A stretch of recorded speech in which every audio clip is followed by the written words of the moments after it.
And now today's Daily Grill. Insane. Are you completely insane? Ridiculous. They get more and more ridiculous. Flat out dumb. You're even dumber than I thought. Who deserves today's Lars Grill of the Day? Maybe they're just really, really stupid. Find out right now. I've got to give the grill today to the Tri-Metropolitan Transit Agency, otherwise known as TriMet, for putting the entire transit system in financial peril. We've warned you before that TriMet was $800 or so million in unfunded liabilities for its health care promises that it's made over the years to drivers and other employees. Well, now the current number, according to TriMet General Manager Neil McFarland, is $950 million in liabilities for TriMet, for which they do not have the money. And by the way, Neil McFarland has already warned, and get these numbers right, TriMet would likely need to cut 70% of its service by 2025, 11 years ago, without changes to the generous union health and retirement benefits that are given to their employees. 70% of all the service. In other words, we'll have a transit agency without any actual transit. Welcome back to the Lars Larson Show. That was Ronald Reagan from his Time for Choosing speech, which we're celebrating today, 50 years later, from the Young America's Foundation in Santa Barbara, California. They're the organization that managed to save the Ronald Reagan Ranch from being developed into something else. Instead, it is preserved as a reminder of this great man. Your phone calls and emails are welcome as well. And if you can hear, I'm a little bit hoarse at the end of this week. I know how that does. It's a little bit of airplane flying and a whole lot of cold. Let's go to John in Camas. Hey, John, welcome to the program. What's on your mind? Lars, first and foremost, congratulations on being there with the Young America's folks. It's an amazing organization. Yes, it is. I had the privilege of visiting Rancho del Cielo about 6 years ago, and I hope you get a chance to go visit that. It's amazing how humble that presidential retreat was, and what an amazing president Ronald Reagan was. You know, I'm gonna confess to you, John, I've been up there 3 times. It has always been a real pleasure, and you feel humbled when you're there. But I've decided that I'm going to leave those opportunities to other people who are here this time who want to go up and see it. There are a couple of hundred young men and women who are here, most of them college age, who are here as part of this celebration. But they're having sessions all day long. I was part of one today with a couple of colleagues from the news business.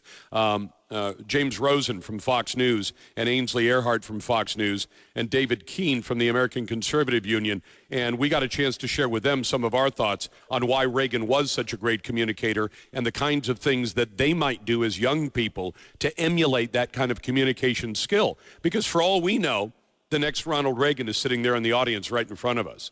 Absolutely right, and I applaud you guys and all that great work. Hey, the reason I called, your outrage of the day talked about TriMet being almost now $1 billion in debt with their unfunded employee liabilities. That's true. And we've talked about that before. Brief reminder, a year ago, C-Tran here in Clark County signed a contract that ceded eminent domain authority to Portland's TriMet and also had a $5 million penalty clause. Well, a year later, just 2 weeks ago, they signed another contract with TriMet to create an electronic fare collection system. John, can I ask you to hold up for one moment? We have a report of 3 officers shot in Sacramento. We do not know their conditions, but again, this is of...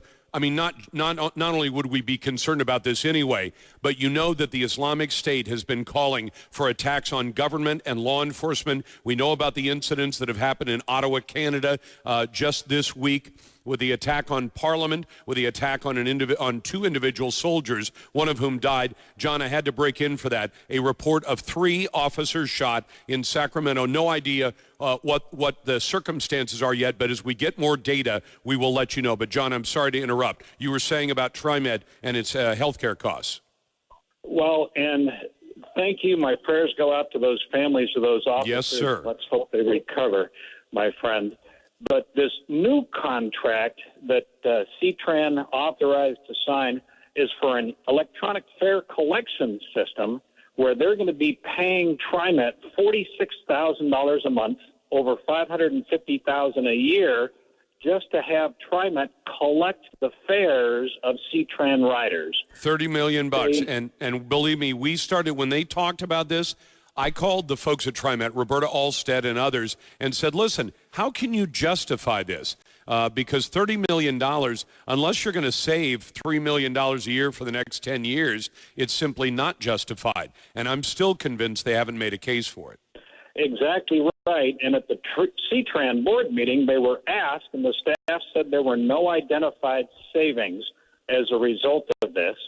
They're going to be spending $550,000 a year. That buys one bus every single year that would better serve our customers. And so it sadly seems that the C-Tran board, led by Tim Lovett, continues to give further C-Tran operations and control over to TriMet. It makes absolutely no sense. You're absolutely right, John, and I appreciate the call.